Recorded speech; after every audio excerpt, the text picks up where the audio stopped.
Salut à tous et bienvenue dans ce nouvel épisode de Tech Antique où l'on parle de technologie antique et atypique.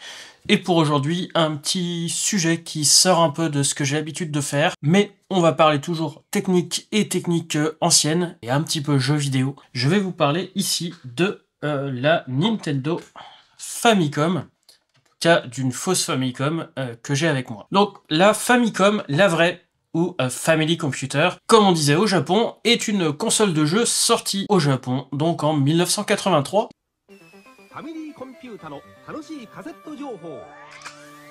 Mais ça faisait plusieurs années que Nintendo travaillait dessus. Ils avaient déjà quelques petites consoles beaucoup plus rudimentaires. Comme le nom l'indique, conçu comme un ordinateur familial, avec possibilité d'y ajouter un clavier et un lecteur de cassette, pour créer donc et enregistrer ses propres programmes et d'autres créations.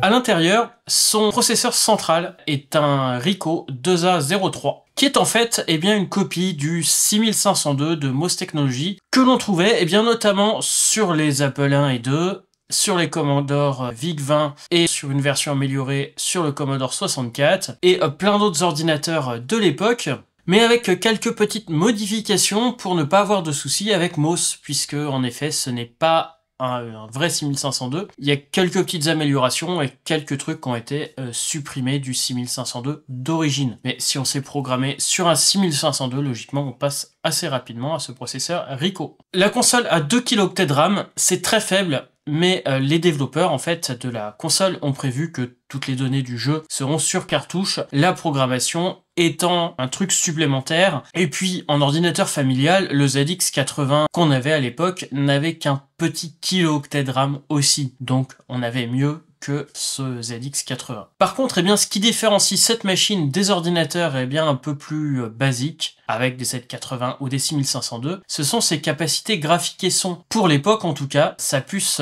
PPU permet d'afficher 256 sur 240. Ça peut vous sembler faible maintenant, mais c'est plus ou moins à quelques pixels près l'équivalent d'une VHS en 52 couleurs différentes, et de gérer différemment le fond des sprites. Donc les sprites, il y en a 64, ce qu'on appelle donc des lutins en français. Ce sont les éléments images que l'on gère indépendamment, donc les différents éléments du jeu qui vont bouger, le joueur, les ennemis, etc. Ce qui permet de libérer le processeur donc de toutes ces tâches et donc de créer des jeux beaucoup plus avancés que sur certains ordinateurs de l'époque. On a aussi un chip audio qui permet de gérer 5 voix. Cette Famicom est sortie donc ensuite en 1985 aux États-Unis et sous le nom NES, Nintendo Entertainment System, en Europe, avec à chaque fois un look différent de l'original. On a supprimé la possibilité de programmer en Family Basic et donc d'y ajouter un clavier, un lecteur de cassette. Les cartouches, qui sont constituées de mémoire morte au départ de maximum 32 kilo-octets, se sont améliorées et ont des capacités à la fin de la console qui peuvent atteindre plusieurs mégaoctets, de la RAM supplémentaire et éventuellement des chips d'accélération graphique. Le port cartouche donc est différent entre les Famicom et les NES, et donc les jeux ne sont pas compatibles entre eux. Il n'y a pas le même nombre de broches, sauf avec quelques bidouilles. Il y a eu des adaptateurs qui sont sortis à l'époque aussi. La console a été produite officiellement jusqu'en 2004, mais on a eu très rapidement, bien avant 2004, des fausses Famicom ou des Famiclones qui sont apparus en fait dès 1992, au départ pour en vendre sur le marché de l'Est où Nintendo n'était pas présent, mais ensuite pour vendre des consoles de qualité très variable ici en Europe ou aux États-Unis. Donc j'ai ici un clone moderne, le FC Compact, que l'on peut trouver neuf sur un célèbre site chinois pour une quinzaine d'euros, la FC Compact. Elle reprend très fortement donc le design original avec sûrement un plastique beaucoup plus cheap, mais par contre la connectique est différente. On a une sortie composite au lieu d'une simple sortie télé. Bon, ça évite de l'électronique à l'intérieur. Une conversion inutile de nos jours, même si ici la qualité de la sortie vidéo, comme vous allez voir, n'est pas extraordinaire non plus. On a une alimentation qui se fait non pas avec un gros bloc de 9 volts, mais avec une alimentation USB. Et le truc assez drôle, c'est qu'ils ont même copié l'arrière de la console pour afficher que c'est une console qui fonctionne en 9 volts.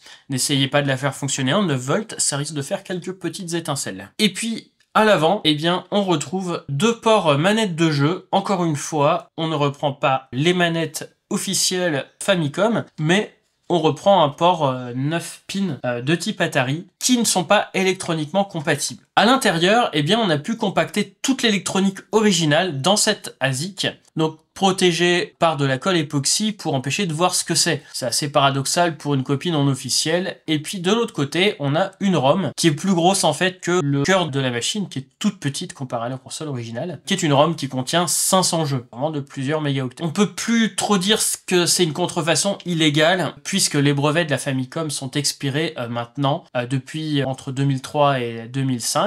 Par contre, eh bien, le contenu de cette ROM qui possède 500 jeux, j'ai un plus gros doute. Les jeux présents sont un mélange d'anciens jeux, notamment des jeux d'arcade, et puis des jeux plus récents. La console est aussi fournie avec une cartouche, donc si vous la démarrez sans, elle démarre sur ces 500 jeux. Sinon, si vous mettez une cartouche dedans, eh bien, on a accès au contenu de la cartouche, donc qui contient une bonne centaine de jeux, 132 exactement. En fait, pas complètement 132 et pas exactement 500, puisqu'ils se sont amusés à découper certains jeux en plusieurs parties. À l'intérieur, pareil, une puce, la qualité du plastique est très moyenne, hein.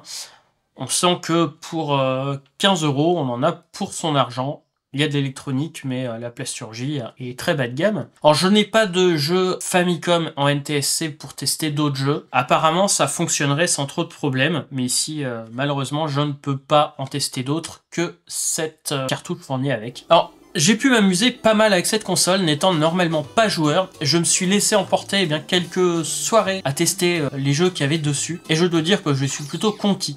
J'ai passé notamment pas mal de temps à Pac-Mania, qui est le premier jeu auquel j'ai joué il y a quelques années déjà. Je n'ai pas ressenti de bugs gênants, donc pas de ralentissement. Peut-être quelques bugs sonores de temps en temps, mais rien de bien embêtant. Voilà, quelques parasites au niveau de la sortie image et son. Le choix des jeux eh bien, est très correct, il y a pas mal de bons jeux, même si j'aurais aimé faire une petite partie de Mario, mais j'ai pas de cartouche Mario en NTSC à disposition. Je n'ai pas senti de ralentissement non plus. J'ai testé donc cette console sur ma dernière télé à tube Pooler, mais en fait, eh bien, la console étant une copie d'une Famicom, la sortie est NTSC. En Europe, on est en France notamment, c'est CAM, dans le reste de l'Europe en PAL, donc ça ne passe pas bien sur ma vieille télé cathodique. Pas si vieille que ça d'ailleurs, elle est du début des années 2000. J'aurais eu une télé d'époque, je n'aurais eu aucune image. Par contre, aucun souci sur mes écrans LCD avec entrée composite, j'ai de la couleur. Bref, eh bien pour moi, un super jouet pour tenter des jeux d'époque, pour un prix bien plus doux qu'une console NES, même si pour celle-ci, la bidouillabilité est limitée. Ça sera l'objet d'autres vidéos. Hacker les consoles et les ordinateurs, c'est quand même ce qui est le plus intéressant sur ce genre de machine. Enfin moi je trouve que ça m'amuse plus que de jouer aux jeux vidéo, même si ici, comme je vous ai dit, j'ai peut-être joué plus que les 5 dernières années, les dernières semaines avec cette